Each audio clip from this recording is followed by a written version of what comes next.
I talk about the developments in Gaza. Joining me is Ambassador Anil Kumar Trigunayat, former senior diplomat. Ambassador Trigunayat, welcome to DD India. First, how significant and difficult is this second phase of Gaza peace plan?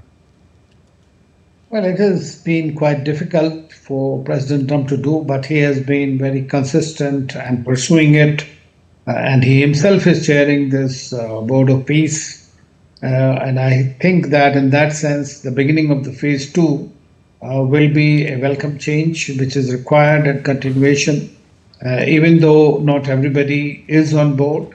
And I think that President Trump is trying to make it work somehow. We still have to know exactly which are the countries that are contributing forces, because Israel does have several objections to many of the contributing countries who have offered to come, for example, Pakistan or Turkey.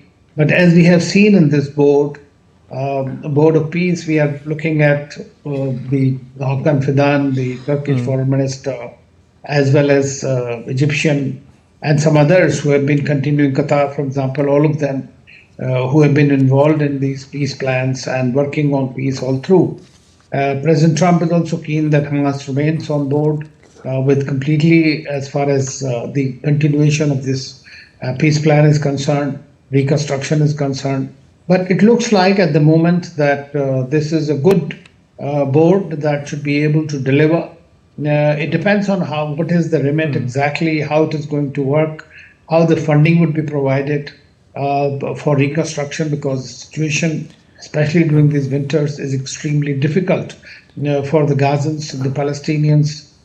So we'll have to see, and whether the Palestinians who make part of this technical committee would also be dependent on how well they are accepted by the Israelis, and the humanitarian assistance continues to pass without any delay or without any encumbrances.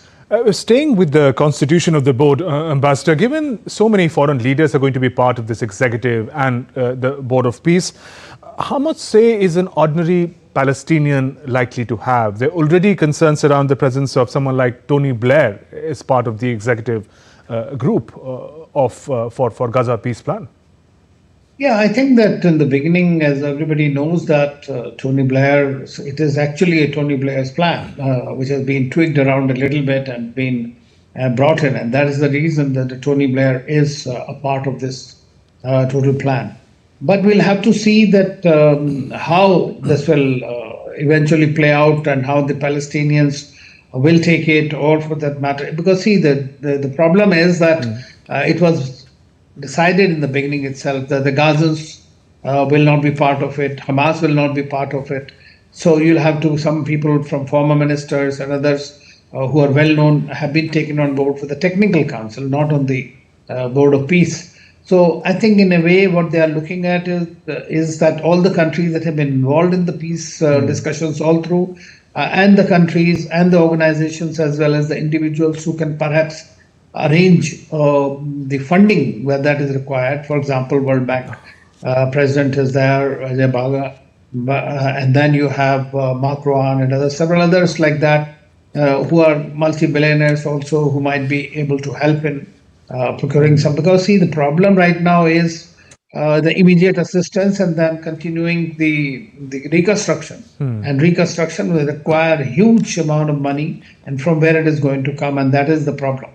And Israelis are still occupying quite a significant amount. They'll have to withdraw further. Right. And now we'll have to see whether it is done. And then how does the stabilization force actually, when it comes in? Right now they have General Zephyrs, who have been appointed as the head of the ISF. But we'll have to see who all constitute that particular force, and what is its remit. I mean, how are they going to that point that you mentioned, Ambassador, I want to build on that. One of the key hurdles this second phase of the peace plan must cross is one, the complete disarmament of Hamas, as has been proposed, and also the withdrawal of Israel. I mean, it's said to be occupying a significant portion of Gaza. Some reports say about 50%. Now, given the previous hardline stance that the adversaries have had, how difficult would that be to achieve? Well, I think that recently Netanyahu was there to meet President Trump, and President Trump has been wanting to announce this board of peace during the Christmas or before the Christmas. But it was delayed by about a month now, almost 3 weeks, because of the objections that were there. And similarly, the Hamas has been saying that they will not be completely disarmed, even though they have agreed not to participate in the future or in the political process in the country.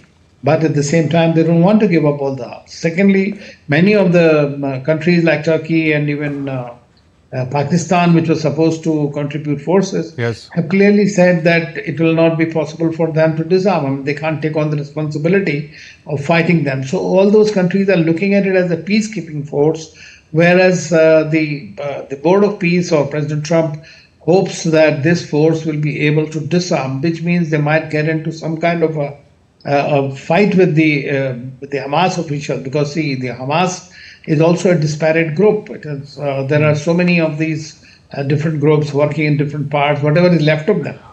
And what will happen to those who are there, whether they'll get a safe exit and all. So those are the questions that I think going forward will be discussed. At the moment, they wanted to constitute this board of peace and then try to get the ISF going with whichever countries are ready to provide, and then reconstruction could continue to take place. Likewise, there is only one, the dead body of one of the hostages, Israeli hostages, is still not there, which has held back all this announcement of the Board of Peace and others. But that, I think, now Israelis have agreed to continue. So they'll have to withdraw as per the peace plan which they themselves had signed. But, there are too many slips between the cup and the lip. Right. And finally, Ambassador, how should India be looking at this governance and reconstruction experiments or attempts in Gaza? Well, I think that for India, anything that helps stabilize the region, especially the whole of Middle East or West Asia, as we call it, is a welcome change. India stands for a two-state solution. India stands for peaceful resolution of the situation. This war has prolonged quite a bit. There have been a lot of suffering and uncertainty and security situation in the region, which at times really threatened to escalate into a very difficult situation even for India. So it's a welcome change, and I think that going forward, perhaps some of the Indian companies will also look for possibility of getting into the reconstruction work. On that note, Ambassador Anil Kumar Trigunath, thank you for joining us on DD India and sharing your perspective.